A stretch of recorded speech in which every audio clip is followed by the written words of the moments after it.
Welcome to Bay Focus. Thank you for joining me today. Well, we're going to be featuring on the program one of my favorite ministries here in the Tampa Bay area, and we have so many that we feature that are just wonderful. But there's one that really just can tug at your heart, and it's called Hope Children's Home.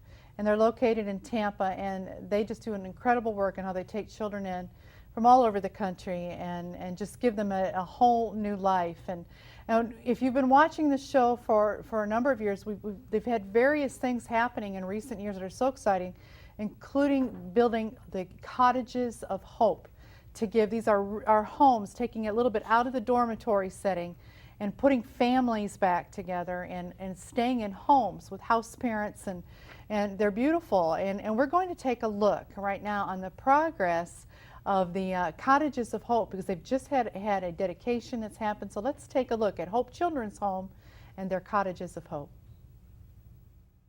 Tucked away on a quiet piece of property, the Sanders Cottage is surrounded by live oaks and a flowing river. While enjoying the serene environment, one easily forgets that the busy streets of Tampa are just beyond the trees. The story of the Sanders Cottage is one of faith, patience, and God's provision.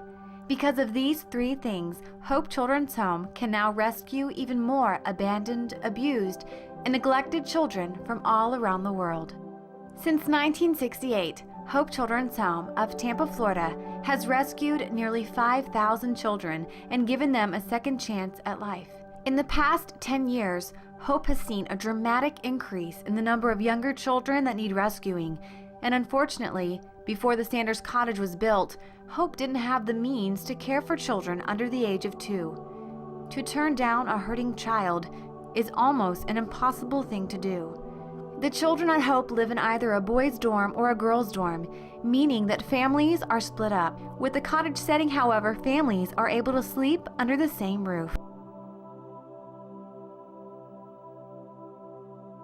In 2007, the staff began to pray that the Lord would allow them to build cottages so that they could better minister to younger children as well as keep siblings together as a family.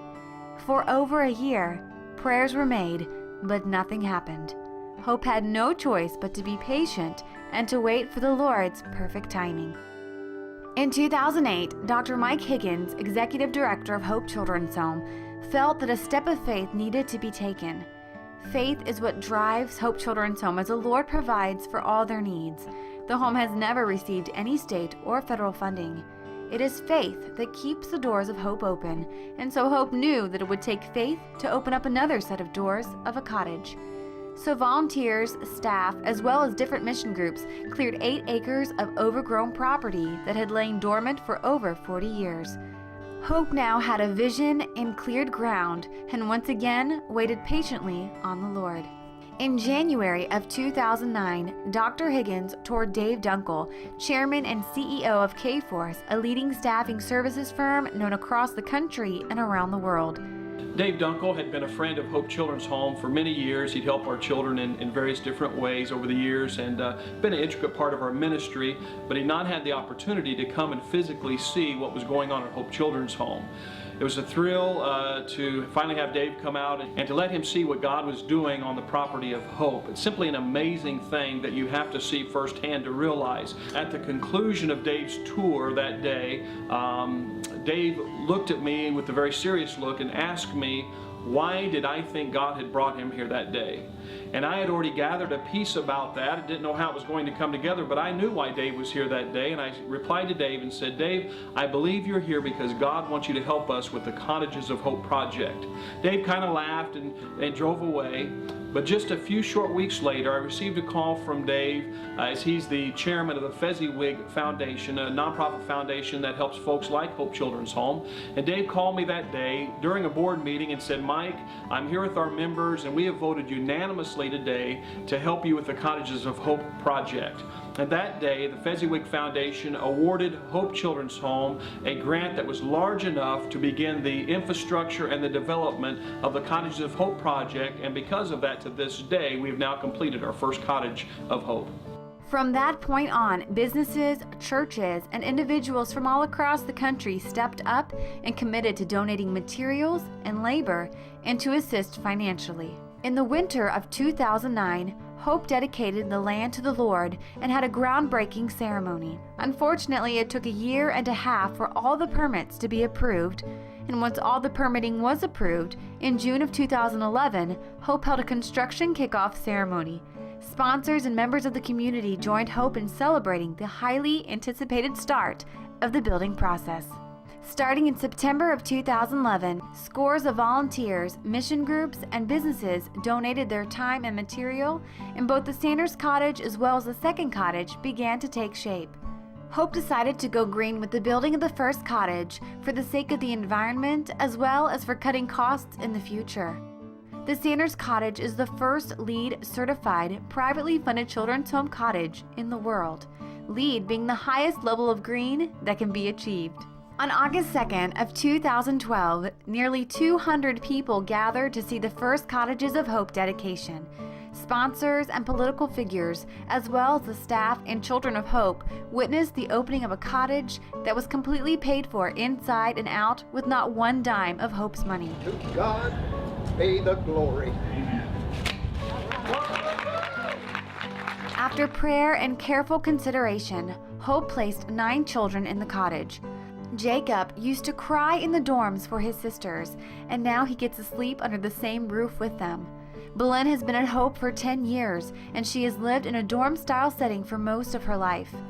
Belen has 1 year left before college, and this is the first normal functioning home she's ever been a part of. Each child has a story, and unfortunately, there are many more children who would do better in a cottage-style setting. The dorms have worked for 40-plus years, but with the breakdown of families at a faster pace and with younger children needing their care, it is imperative that the cottages are built.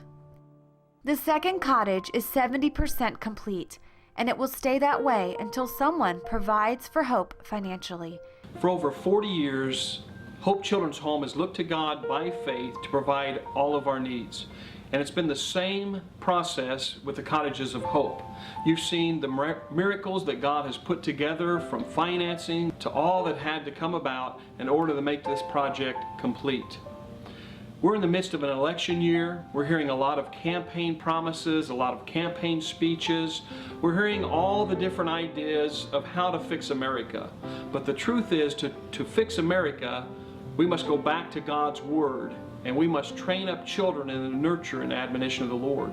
And that's exactly what we're doing at Hope Children's Home. And these cottages provide us another avenue to start with children who are even younger, and to keep siblings together, to train them up in the ways of the Lord, so that someday, hopefully, they can be the ones running our future country. The need is greater than ever before. Recently, Hope has placed a family of 4, and one of the children, Grace, is the youngest they've ever placed in the home. We received a placement call last week about a family of 4 that needed a home, and they were living in a homeless shelter up in another county, and their ages were 4 years old little boy, a 2-year-old little girl, a 12-month-old little girl, and then a 4-week-old little baby, Grace. And their family was living in a homeless shelter with the grandparents and her parents, and they were just, really struggling and having a really hard time, and they needed some help. And so myself and another staff member went up to the homeless shelter and picked them up. And because of their young ages, we couldn't put them all in the dormitory. So we have the 4-year-old little boy. He is living in our boys' dorm, and we have the 2-year-old little girl living in the girls' dorm, and then the 1-year-old is living in our current cottage, and then Grace is living with my husband and I until we're able to get the second cottage open. And as soon as we get that cottage open, this family will be going into that so that they can be in there together. The need is profound, as this family of 4 is at a crucial time in their lives of needing that nurture and security that a cottage will provide. And most importantly, it will bring the family back together again. We know how we love our own children. We know how we love our grandchildren.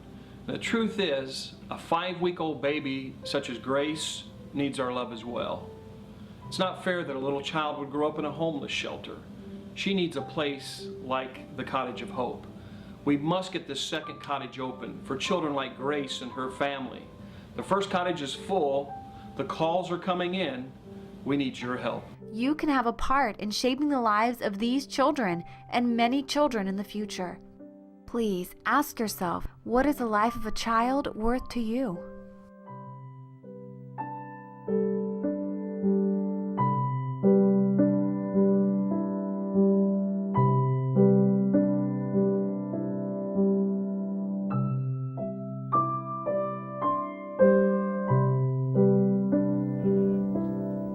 We're really hoping that you will catch the vision, along with Hope Children's Home, for these Cottages of Hope, that you could help in some way financially to help them finish that second cottage. And there's more planned, but they need to get the second one done. And we have with us today some people representing Hope Children's Home. Our pleasure to have Matt Higgins for the first time with us on Bay Focus. Thank you. We saw your dad, who's the executive director there on the video, but you are the administrative director Yes, for ma'am. Hope Children's Home, and you brought with us a couple of the children from Hope Children's Home, although I will have to say, you guys are young women now. I wouldn't call you children. Next to you is Dixie, and she's in 8th grade at Hope Christian School, which is another thing you do. We'll talk about in a moment. And next to Dixie is Belen, who is a senior at Hope Christian School. We saw you on the video, so thank you both. We're going to talk to you in just a moment. But Matt, why don't you talk to us a little bit more? We saw a good overview in the video piece of the ministry, but tell us again some of the history. It goes back for a long time, and then all the different elements, because there is a Christian school too. There's that property has a lot on it. What's Sure. all on the property? Well, good. Well, Hope Children's Home was founded in 1968, so it's been there for over 40 years. And on our campus there in Tampa, we have 55 acres, and we have a boys' dorm, we have a girls' dorm, and then we also have our own Christian school, as you mentioned as well. And we've also added, in the last couple of years, a horse farm next to our property where the children have had the opportunity to deal with the horses and things like that. And then we've also launched a new project, the Cottages, which we've talked about today. Yeah, and we had, here in Bay Focus, we were able to, when they actually had the construction kickoff, we were able to take our cameras out there, and we saw some of that on the piece as well, and when it really got started. And I'm amazed to see how you're now on to the second one. But what is the average amount of children that come, and what is their situation when you have on campus at a time? Sure. Normally we have about anywhere between 60 and 70 plus children at any given time. And they come from all various backgrounds. Some of them have been abused, some of them have been abandoned, neglected, and situations like that. And we always tell folks it's not anything that the child has done wrong. They've just been put in a bad situation in life, and they need, for whatever reason, a place to be able to come and stay. And so Hope Children's Home has been that for over 5,000 children for these 40-some years, and just our privilege to be able to do that to these children. And then the one thing that happens too is many times they go on from there. Like Belen is in her senior year of high school. What happens to many of these children once they grow up? Because many of them have grown up there. Sure, many of our children have been there for years, and sometimes folks will ask us, well, when they turn 18, do you kick them out, or what happens? And no, not at all. And we just do the best we can to keep them going through college. And I was just in Pensacola last weekend and took 7 young people up to college there and got their books and registration and all that stuff. Basically the same things that you and I would do with our own children. We have to do with the children in the children's home, because many of them don't have a parent or even that luxury of having someone to take them off to college. And so we keep contact with them, and we support them and help them all the way through college. And we're seeing them go through college and graduate and get married, and we just try to play that parent role all the way up through the best that we can. That's tremendous to know, that it's just a follow-up. It's so important once they're gone from the school. All right, now in just a moment I want to talk to the girls, but what difference has this made to have these Cottages of Hope? You've seen this now. It's a new concept for Hope Children's Home. How is that working? What's been the reaction? Well, I tell you, it's been years in the works, and the Lord laid it upon our hearts years ago, and it was because we, as the video said, we had so many young children And we had children that their families were split up between a boys' dorm and a girls' dorm, and so they didn't get to live underneath the same roof. And we know that even in that environment, it's better than where they came from. So we're thankful for that. But we also realize that we can do better. And so these cottages have played a huge role. And so we've had the first cottage open for a little over a month, and we're able to see several of the families come together that had before then lived in separate dorms. And they've been able to go outside and have playtime together and just the typical things that a sibling would need, you know, sit around and play video games or play board games in the evenings and things like that. So it's been a huge blessing and really an asset to the ministry so that we can take these children and further minister to them on more of a one-on-one basis and meet those needs that we've identified for years. We just haven't had the availability to do it. Well, and one of the things that when you go to the Hope Children's Home campus, which was said in the video piece, which I have to say is so true, when you go out there, you don't even realize you're in Tampa. Yeah. It's just the trees, the land. I mean, you just feel like you're in this little spot of heaven. Right. You know, they're in the middle of a big city. You know, it's really, really nice. But you have made even before these cottages, the dorms too are just so home-like. Sure. The decorating, the furniture, the little pieces, all the different things. You guys have aesthetically made it so warm and comforting for these children, which are coming from, and that's by design, isn't it? It is. It's intentional. We don't want to ever have an institutional feel where you walk in, you feel like you're in a jail or some. We want it to be home, and so we do that by design, like you said. And even the house parents, the children call them aunt and uncle, and just try to promote that family environment that we have there. Yeah, it's beautiful. Okay, Dixie, I want to talk to you for a moment. Can you share with our viewers a little bit? Now, like I said, you're heading into 8th grade, or you're in 8th grade right now, and tell us a little bit about your story, your testimony, what Hope Children's Home means to you. Well, growing up, both my parents had done drugs, and it was really hard having them both do drugs, and with my other two brothers, there was just a lot of stuff going on. And when I turned 6, my mom had died from a drug overdose, and my dad had increased his drug doing, and he did a lot more. And when I was about 9, he was placed in prison for a couple of years, and me and my brothers were living with my grandma, but she just got really sick. She was battling cancer, and it just wasn't really like working out. So you know, she placed me at Hope, and Hope has been a big blessing to me. I mean, it's like a safe haven kind of, you know, I'm not around those drugs anymore, and I just like love being at Hope. Yeah, and you, now when you did this, you made this transition and you went to the home, was it automatic to where you just felt like that people really cared about you there, and then you were able to grow in your relationship with the Lord too? Yes, ma'am. A lot of the staff were really helpful also. You know, when you come there and you feel like when you leave your family, you know, you feel that nobody loves you at that time, and the staff really, really give you a lot of comfort. You know, they tell you that they love you and that they're going to be here for you, and you know, accepting Christ as my Savior was a big thing also, and getting to know the Lord a lot, allowing Him to work in my life, allowing Him to work in my dad's life, and just with my family has been a great help. I mean, that's just an incredible testimony. I mean, you know, that just right there is the whole purpose for Hope Children's Home. And Belen, tell us you are about to graduate high school and heading into a whole new world too. But tell us about your story and what Hope has meant to you. Well, kind of like what the video said, I've been there for 10 years, and I came in with all my brothers and sisters, and I didn't get the chance to live in a house setting with all of them, but being in the cottage, you know, it just gives me like the feel of it, and like, you know, what I want my family to be like when I get older. And you know, they're not my real brothers and sisters, but I feel like me and Dixie are sisters. That's a good point. So I don't know, it encouraged me and prepares me for what I need to know, how to raise a family, you know, when it comes to my time to have a family. Do you have plans for, I mean, this is a big senior year. What would you want to be? What do you want to do after leaving here?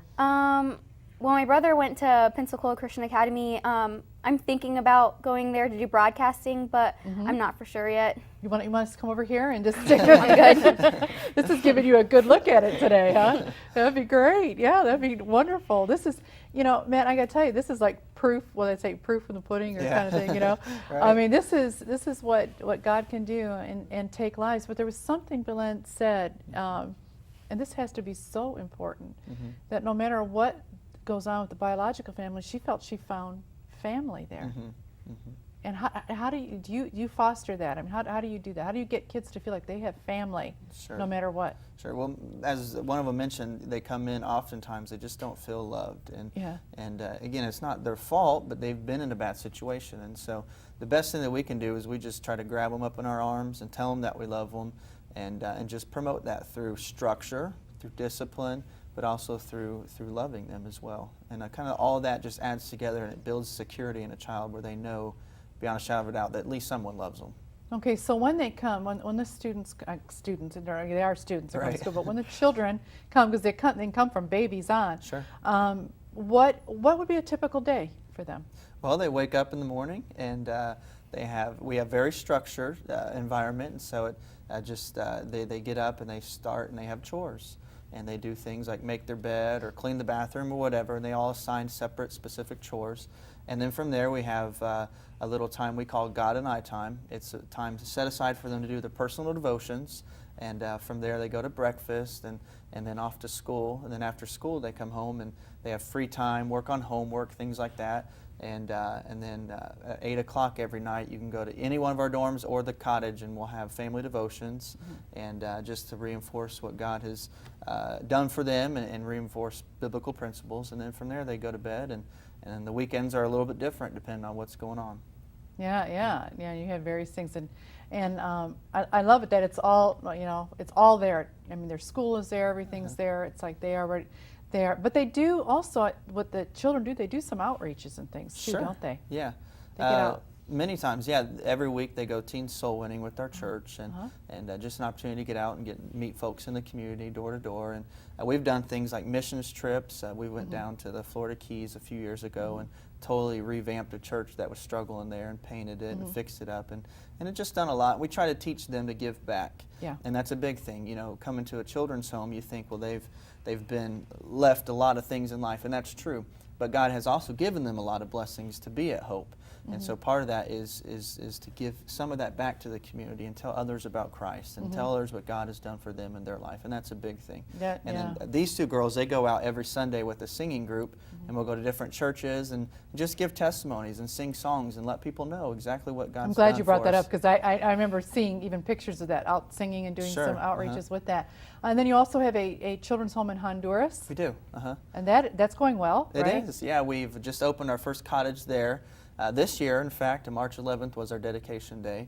And since then, we started off with 0 children, and since then to this day, we're completely full. We have 16 children in there, and 3 staff in that little cottage. Yeah, and we've watched that over the years that we've had you guys come on Bay Focus, watch that and get from the ground up, and how God provided for that. Now, all right, how can our viewers help with this Cottages of Hope? There's a master plan too, right? Sure. And just give us a little bit on that and what they can do to help. Okay. Well, our master plan is someday, as the Lord provides, to build 6 of these cottages. We've got the one complete, and we've started construction on the second one. And we feel very strongly that we want to build this as God provides the funds. So, as the video mentioned, we have about 70% completed on that second cottage right now, and we just bluntly need some more funds. Yeah, and we need money to come in, and we need folks that would be willing to volunteer their time and their labor. Whether it's skilled labor, whether it's just, hey, I can do anything you need me to do, paint or whatever, we can utilize any of those opportunities as well. Yeah, so basically you need funds and manpower. That's right. Skilled craftsmen would be really great. That's great, yes. That could come in, but people that just want to roll up their sleeves and maybe can help. Sure. Help them do, and and that, I mean, to be that far along, I mean, it's like it's not going to take that much to put it over. To get that second one. And then how many children could go in there again? How many per? Well, we could hold up to 12 children. 12, okay, plus house parents, That's right? correct, Yeah, yes, so it's a home setting. Okay, we just have just like a minute or so left, but I just want to ask you one question, Matt, because you have a great story. You're a graduate of Pensacola Christian College. Yes, Your ma'am. father is executive director. You came out of school to do this. Why did you feel compelled to come? And you could have done a lot of different things, having a degree from a Christian Bible college. And you could have gone a lot of different ways. What made you come back? It's an interesting story. I really didn't have any intention to come to Hope Children's Home. at first, and as I was preparing my senior year in college, I just felt the Lord tugging at my heart, and so I called my father and said, "Dad, I don't know what this phone call is going to be about, but I just feel like the Lord's calling me to Hope somehow. Is there a position for me?" And he said, "Well, let me tell you, we've been praying for a young couple that could come and work directly with the children and to be over the dorms and things like that." And so God just put those things together, and it's one of those things I couldn't have orchestrated it, but God knew exactly what the plan was, and that was 8 years ago, and I've been there ever since. Wow. Well, I love that. I love the personal stories and when God leads people into ministry. I want to thank you, all three of you, for coming on today. Thank you. And you beautiful young ladies, that God would bless you and lead, guide, and direct you in your lives, and continue to give you that sense of family. And to our viewers, I just want to say that this is an awesome ministry that you can partner with. I can't think of one that has more solid ground than this. And we're going to show you on the screen in just a moment how you can contact Hope Children's Home, and hopefully you can write a check. If you are a builder out there, a craftsman, or woodworking, or whatever would all be needed over there, or can help with laying floors, or whatever all is needed on decorating, and you want to volunteer some time, that would just be terrific too. So stay tuned on the screen. You're going to see how you can contact Hope Children's Home, and we'll be right back with more of Bay Focus. For more information on Hope Children's Home, please call their office at 813-961-1214. You can also send an email to hope@hopechildren'shome.org. For complete information about this ministry, please log on to their website at www.hopechildren'shome.org.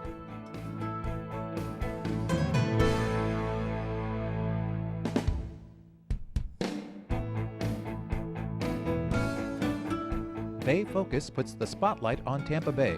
Join host Darlene Greenlee as she takes a look at the people and events reaching our Central Florida communities with the gospel. Plan to watch Bay Focus Wednesday mornings at 11:30 and Thursday nights at 7 right here on your CTN station.